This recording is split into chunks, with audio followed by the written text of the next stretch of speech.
ではこれより後半を始めます。So, in the first half, we talk about how you met and how you did the project together. And during the conversation, I hear the word theory and practice, and they should be connected somehow. So, how have you incorporated theory into practice in your collaboration work? Well, in collaboration, in our work together, we're constantly figuring that out. It's a work in progress. And for clinicians, I think it's one of the more important things to think about. Because when you train, you learn theory. And that theory came from somewhere. But I can recall when I was a student and learning theory, I still felt dissatisfied. I was not satisfied, thinking there has to be more than this. And because the theory doesn't tell you what to do. It's a series of, I don't want to say rules, but they're assumptions about people and about how people think, feel, behave, and assumptions about how we make them better when they're unhappy with their life. And then you have to learn how to apply that. And the only way you can learn how to apply that is through practice, clinical practice. And sometimes even you learn a theory, you try and practice it, and it doesn't always work out the way you learned it should work out. So in science, there was a change in psychology because it used to be purely theoretical. In the era of Freud, when he would just think of things and say, this is how life is, this is how we act, and this is what we do, and we just believed that. And it wasn't until only more recently, within the past, 60 years, that people started saying, no, we need evidence. We need scientific evidence to prove that this theory works. And now, it's everywhere, evidence-based practice. And so we take a theory, we steal a theory from philosophy, let's say, or borrow a theory from philosophy, develop some assumptions, and test it, and see if it actually does work. And we test it multiple times. We replicate the findings multiple times, and then we do what's called a meta-analysis of findings and find out a summary statistic that says, does this theory work for specific populations and specific disorders? And then we know it's an evidence-based practice based on a theory. And you would think that helps a student learn a theory and apply it, but it doesn't. You have to go out and go make mistakes. Maybe you don't want to hear that from a clinician has to make mistakes, but it's true. That's kind of the basis, but it all starts from philosophy. Yeah, I was really interested. My interest in Gestalt psychology was because I myself took, when I was living in the Czech Republic, therapy from a practitioner who does Gestalt therapy. And I was very surprised when I met Ethan to learn that although Gestalt therapy is a well-researched, well-practiced form of therapy in parts of Europe and the UK, it's hardly present in the US at all. The predominant approach there is CBT. And looking into the origins of where CBT came from and why CBT rose to prominence as opposed to Gestalt theory and what the difference is in those frameworks and orientations was a really interesting question for me. Was, well, why did one replace the other? Was that because evidence showed CBT to be more effective? Well, or was it because there were reasons incidental to an evidence base that pushed clinicians in North America towards one model rather than another, and how different are those models? So it was really, those questions remain sort of fascinating to me, especially when they concern sort of foundational questions about what are the categories that we're using to understand the mind. So what are we thinking of as central here? Is it cognition? Is it behavior? Is it perception? Is it emotion? And like, which of these concepts is primary? Are any of them primary? Like, which ones are how are they being conceptualized within our theory? These are questions that remain sort of really live for me.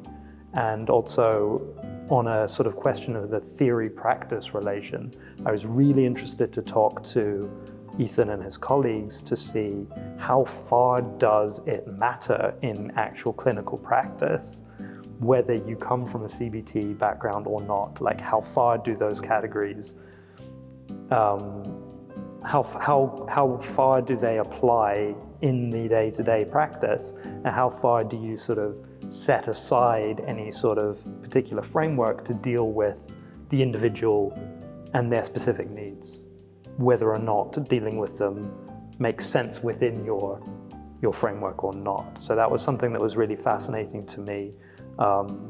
My feeling, but it's just my feeling, and I'm not an expert on this, was that the CBT framework is an evidence-based framework, and when Ethan's colleagues like Bruce Lees were describing that, he described that by saying, hey, look, whatever works, works.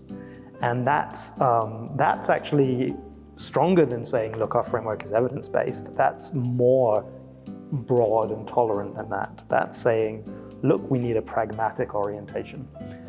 We need to just figure out what your needs are in this situation, and I'm going to reach for the language and resources that are going to help you within my clinical ambit. So it was always very interesting to me discussing with Ethan's colleagues, seeing moments where they would reach for language, say, of symbolization, reach for language that didn't seem to me naturally to fit in the CBT framework, but which might have come from other parts of their lives. That's interesting, because that's part of the gap. Because in the classroom, or in a lecture series, or in a workshop, you talk about the theory. You do the theory, you learn the theory, you understand the theory. But in practice, you have to be able to call an audible, right? You have to be able to be flexible and switch. And so whatever works is true. In fact, I've been told recently that this fight between researchers is really only happening in America. But there are people who say, actually, the theory doesn't matter at all. Mm-hmm. When you look at what are the mechanisms of change in any mental illness, the theory actually doesn't matter. And there's this idea called common factors approach. And that's what matters. And the common factors are factors that are common in every theory, across every theory. No matter what theory you're doing, when you're in the room with somebody, you're talking to somebody, there are common factors that are present. The relationship that you form with somebody is one of the most important things. Trust. Does the client trust that person? If you cannot build a form of trust, the patient is not going to share important things. They're not going to bring things to the table that help them change. A sense of empathy and understanding, right? The problem is, these are a little difficult to measure. And I think that answers your question of why did Gestalt go away? Mm-hmm. Not that it's difficult, you can measure outcomes for Gestalt, right? How do you know if Gestalt worked, in other words? Like, did the empty chair technique actually, did it have the outcome? Right. However, CBT lends itself naturally to outcome measurements. And so this probably is part of the reason why that became the dominant theoretical orientation in clinical psychology and in psychiatry even, is the ability to measure that. Now, there are people who don't like that, right? You're taking the art out of the practice. You know, it's art and science, right? And it's not about measurement. It's not just about absence or presence of disorder. Should be about positive aspects, and it should be about the relationship. And so we still don't even know the right answer, you know. And to tell you the truth, it would be difficult for you to find a clinician who only practices from one theory. Right. You learn one theory, you test on one theory, but in practice, we typically, the term used to be eclectic. I'm an eclectic, but now people don't like that term, so we say an integrative therapist. Mm-hmm. I integrate. So for me personally, when I practice, I come from psychodynamic, which is about relationships, focusing on relationships. I come from CBT, which is focusing on a self-assessment of thoughts, behaviors, and emotions, and figuring out how to change those when they don't work for us. But underneath that, I am informed by something called reality therapy, something called motivational interviewing, and something called existential psychotherapy. So I use all of those things, and whatever works in that moment. Yeah. So then I'd be curious to know, like, where do you think, if at all, philosophy fits in there? How do you understand what philosophy is, and how would you say that fits into your work, your practice? I'm trying to think of a deserving comparison, but it's kind of like you need to know how to do the math before you use a calculator. Okay. Does that make sense? Sure. Not so much. No, it does. You need to understand the process, yeah. the origin, and the rationale before you go out and just do it. You know, and that all comes from philosophy. It stems from philosophy. You know, we mentioned earlier today how our psychologists actually reading philosophers. Right. Yeah, absolutely, we are. But that doesn't give us the answer of what to do when, you know, Taro Kyodai comes into our office and has a problem with depression because he broke up with his girlfriend and his parents want him to be an engineer, but he wants to be an artist. And sure. Yeah. Oh, that's a very flattering comparison, I think. So yeah, that really, you are seeing philosophy there as quite a foundational absolutely practice for psychology. Well, I'm obviously very much in favor of that. I mean, to me, this is complicated by the fact that it's unclear from my point of view precisely what philosophy is. And I say that as a philosopher. But there's a distinction to be drawn, I think, between philosophical theorizing and philosophy as a practice. And I think both of those are important in slightly different ways, and maybe for different people. What is philosophy as a practice? By philosophy as a practice, I mean the skills that philosophers develop to critically analyze concepts, to abstract, to generalize, to integrate. I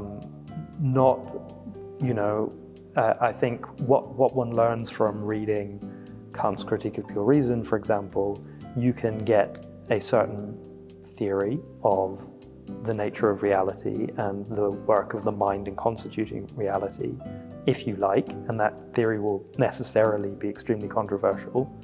But you can also learn from it practices of analyzing argument and practices of abstracting, from particular to general practices of criticism.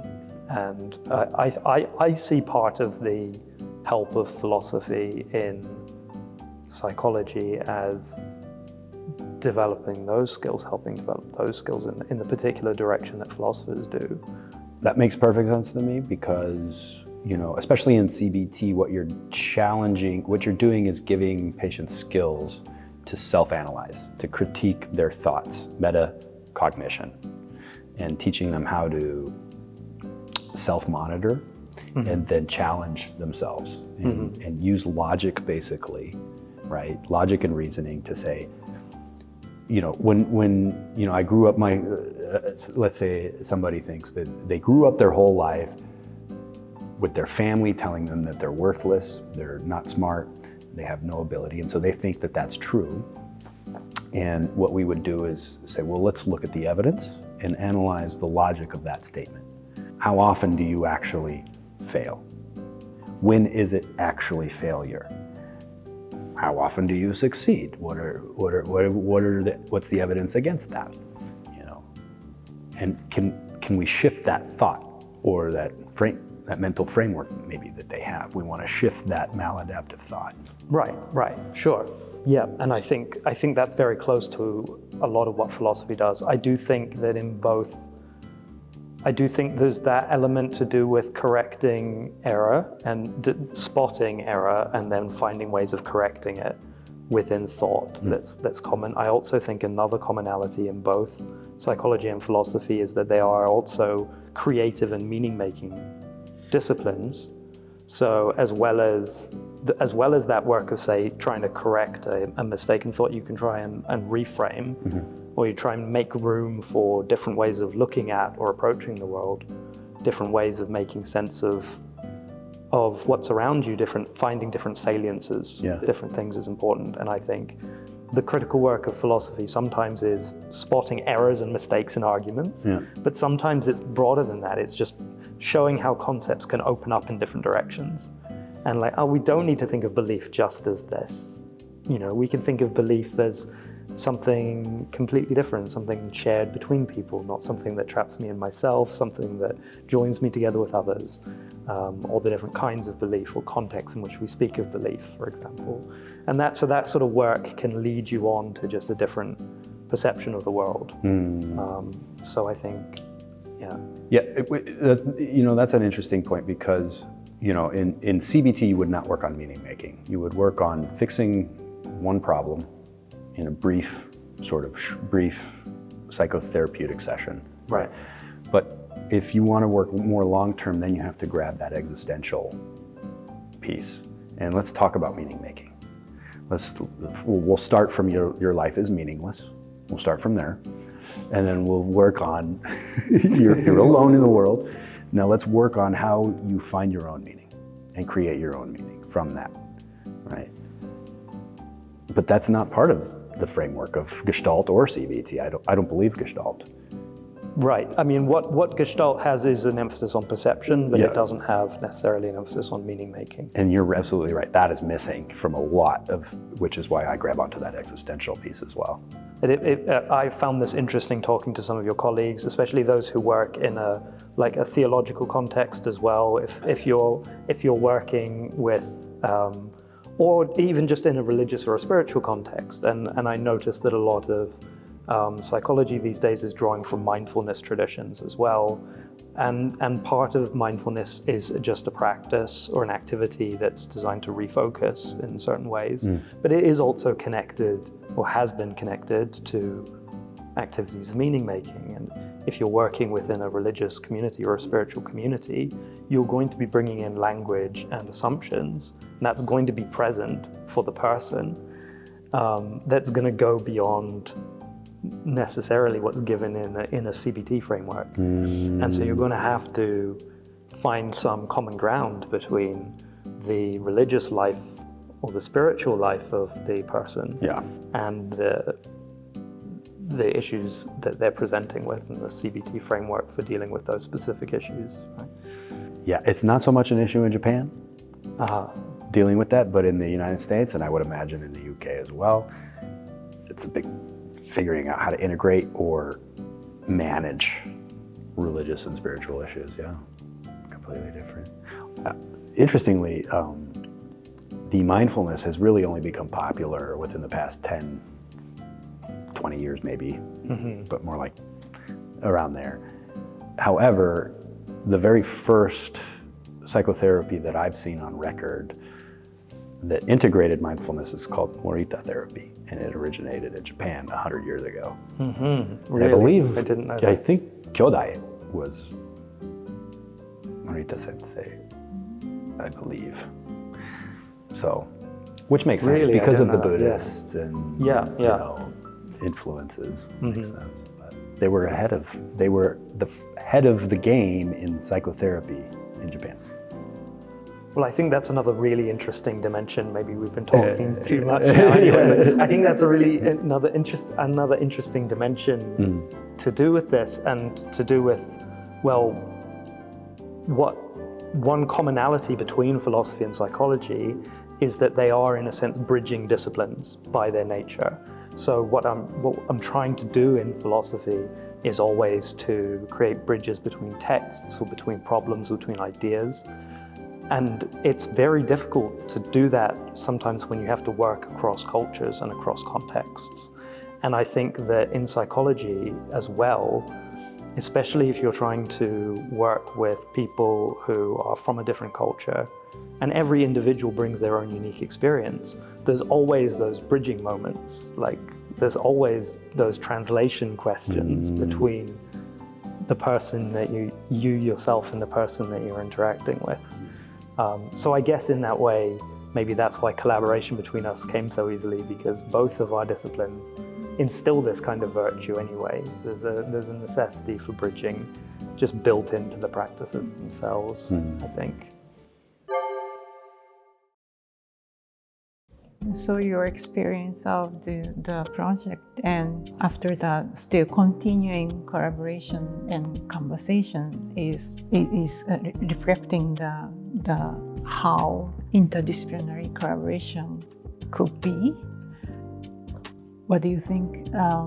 Maybe at the last of this conversation, how do you talk about what is interdisciplinary collaboration for you? Well, I have a theory on this, actually.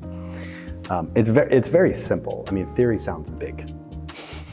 Theory sounds big. But I learned this. I mean, I learned this philosophy. You know, and when you think about management,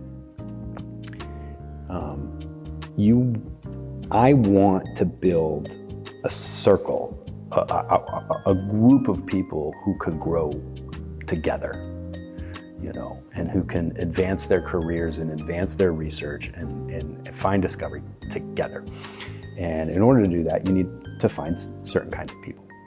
And so I do not really care how good at a task somebody is.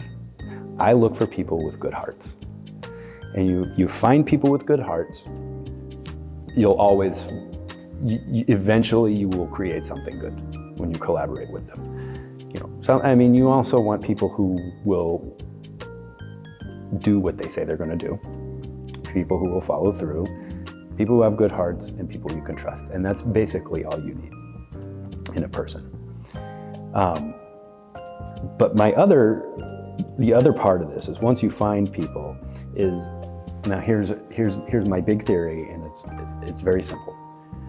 You give to that person everything and expect nothing in return. And you just keep giving. When they say, hey, will you help me with a project? You always give. I think you can collaborate with anybody. I think a geologist and a psychotherapist can collaborate. They can find a common interest. And if a geologist asks for my help, I will give and give and give and expect nothing in return. And eventually, we'll do something together. Eventually something will come back and something will be created. And so that, anytime anybody asks me for something, I give it to them. When they ask for my time, I give them my time. If I'm collaborating, and I do it. That's basically it though. That's my philosophy. Surround yourself with good people and give to everyone who asks for collaboration and expect nothing in return. Wow, thank you so Wow, much. yeah, that's a lovely, isn't that a lovely philosophy? Yeah, I love it. It's very very generous, yeah. It's sometimes it's tiring, Yeah, indeed, it must be. but it always works out. The other thing I would just add to that would be, and I think it connects, is be prepared for failure like accept that it's not going to work. Like when I started collaborating with Ethan, I was like, nothing may come of this. Was my borderline, my baseline expectation was like, what's the worst that can happen? Yeah. You know, maybe this is just a disaster. And like it's the thing with research is that universities in general, I think, find very hard to cope with the fact that there's no way actually to predict or effectively control where or when good research happens. It either does or it does. Like you just set up the environments as best you can. You listen to the researchers, you give them whatever they need, and then you just have to hope. And sometimes it works and sometimes it doesn't. And I don't think there's much more to be said than that. So going into it just with an acceptance that this might fail, nothing might come of it, is very helpful. I actually have a mantra that's very similar to that. Whenever I apply for a grant or submit a paper for publication, I always say, maybe they'll make a mistake and accept it. So that low esteem mantra. Yeah, it's similar. You're gonna fail 9 times. 9 times out of 10. Yeah. And then you get up and you go a 10th time. Yeah. Oh, thank you so much for all the insights and spirits. Thank you so much. Thank you very much. Thank you. Thank you. This has been a pleasure, and thank you so much. ありがとうございました。文理の森第2回はこれで終了です。文理の森はこれからもいろいろな研究者のお話を聞いていきますので、概要欄に記載している学術研究展開センターのウェブサイトや SNS をぜひチェックしてみてください。では今日はどうも先生方ありがとうございました。